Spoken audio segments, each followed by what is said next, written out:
Buongiorno, mi presento, sono Giuseppe Oppoker e vi racconto un po' chi sono. Mi sono laureato in medicina nel 1975 e 3 anni dopo, nel 78, mi sono specializzato in endocrinologia. La mia formazione di medicina interna e di endocrinologia la devo al professor Mario Stoni, un grande della medicina interna, e al professor Franco Mantero, che è stato il pioniere in Italia della endocrinologia del surrene. Con lui ho collaborato moltissimo, fino a pochi anni fa. Ho fatto un anno negli Stati Uniti nel 1985 dal professor Ed Biglieri, un altro personaggio importante per l'endocrinologia del surrene.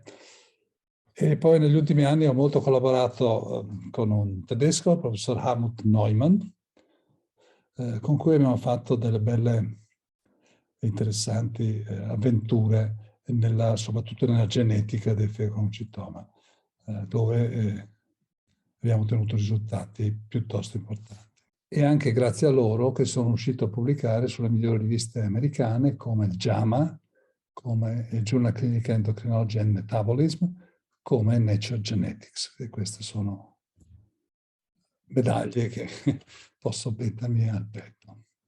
Sono stato professore associato di medicina interna e di endocrinologia negli anni 2000 e ho l'abilitazione a professore ordinario di medicina interna e di endocrinologia.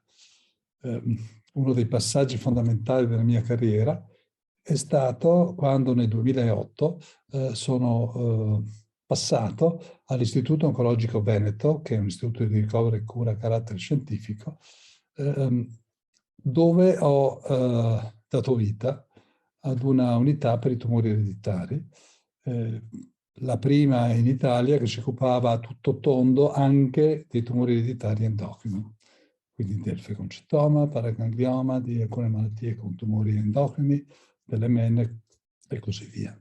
Dal 2013 sono stato nominato da direttore generale dello IOV, direttore scientifico supplente, e nel 2016 sono stato nominato direttore scientifico dall'allora Ministro della Salute, l'onorevole Beatrice Lorenzin.